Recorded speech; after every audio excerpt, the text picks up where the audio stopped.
Greetings, fellow yogis. Today we're going to do a quick workshop on pyramid pose, Parsvottanasana. Just want to read a little bit of some of the notes that I have here on this pose. It's a standing yoga posture that combines the benefit of three major movements: forward bending, backward bending, and balancing, requiring intense focus and very calm mind to balance and stay in the correct posture. The name comes from Parsva, which means side or flank, ut, meaning intense, tan, meaning stretch, and asana, meaning pose. Sometimes this pose, you may hear it called intense side stretch or intense flank stretch, other than pyramid. But it stretches both sides of the body, but each side separately. It also helps your body to prepare for seated forward folds, back bends, inversions, and twists, and is very helpful in stimulating the hamstrings and the shoulder muscles. If you have hamstring issues, this might not be the best pose to take into its full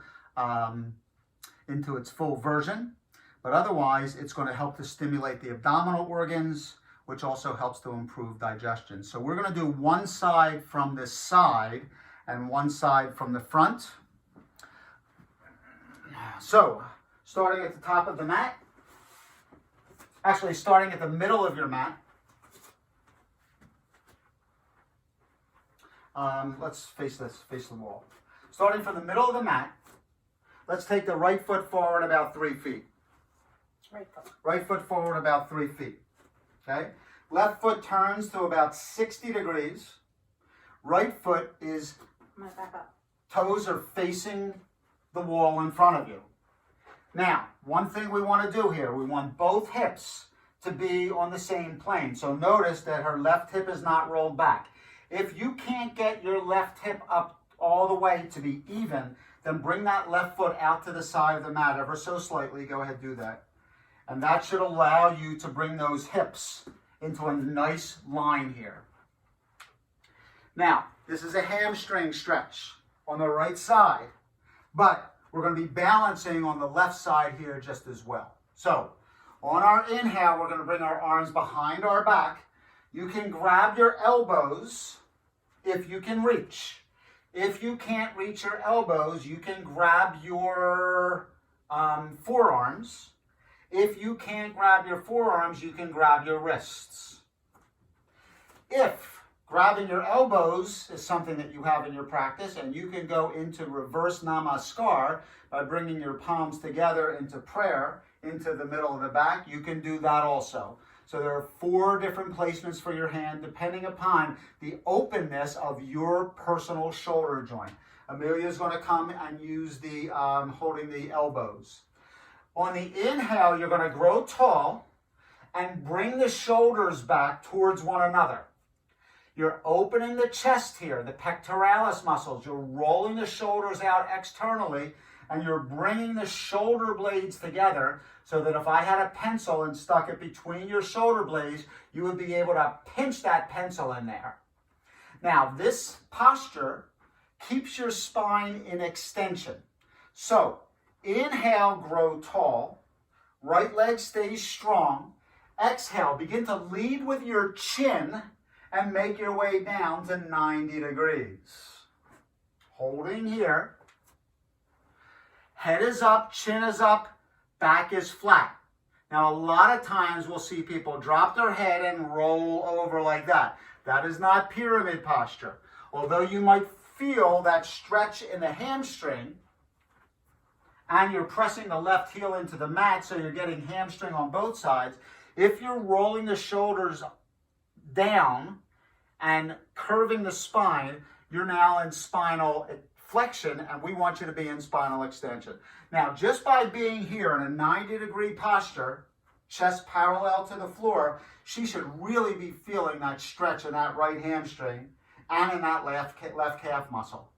If you are comfortable here, you can begin to lower yourself down, hinging at the hips, but again, keeping the chin out long and the back flat.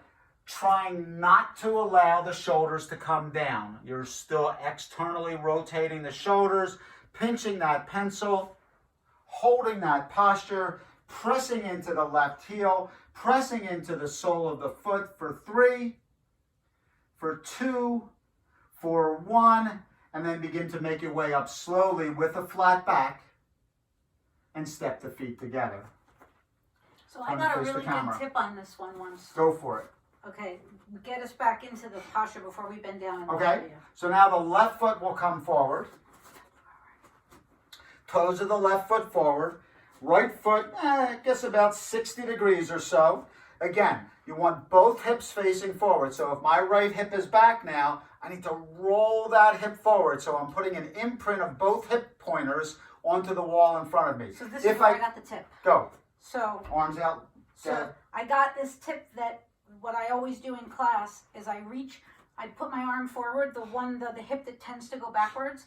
I reach forward and I reach with my hand, which automatically rolls my hip forward. And that's how I can tell that my hip is pulled forward. Sounds good to me. And then I think the whole time about keeping that hip forward. So you have to keep that left hip forward. That's a great point there.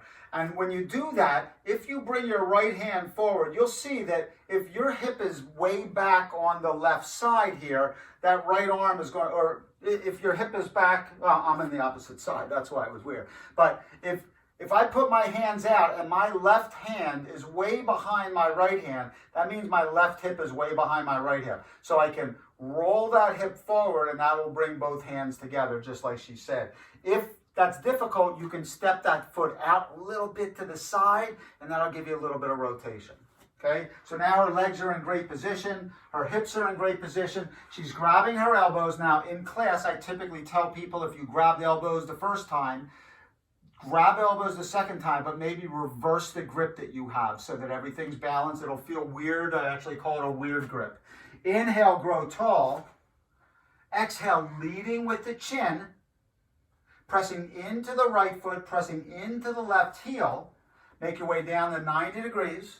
Chin stays up, looking forward. Cervical extension, thoracic and lumbar extension. Inhale. Exhale. If you're comfortable here and would like to take this another inch, feel free to do so. One day, chest comes onto the thigh. Not for me, probably, but one day for some people. Final breath. Inhale begins to bring you up tall. Exhale, step the feet together. Hands to heart center. Mountain pose, Tadasana, pyramid pose. Thank you for joining us, and we will see you next time.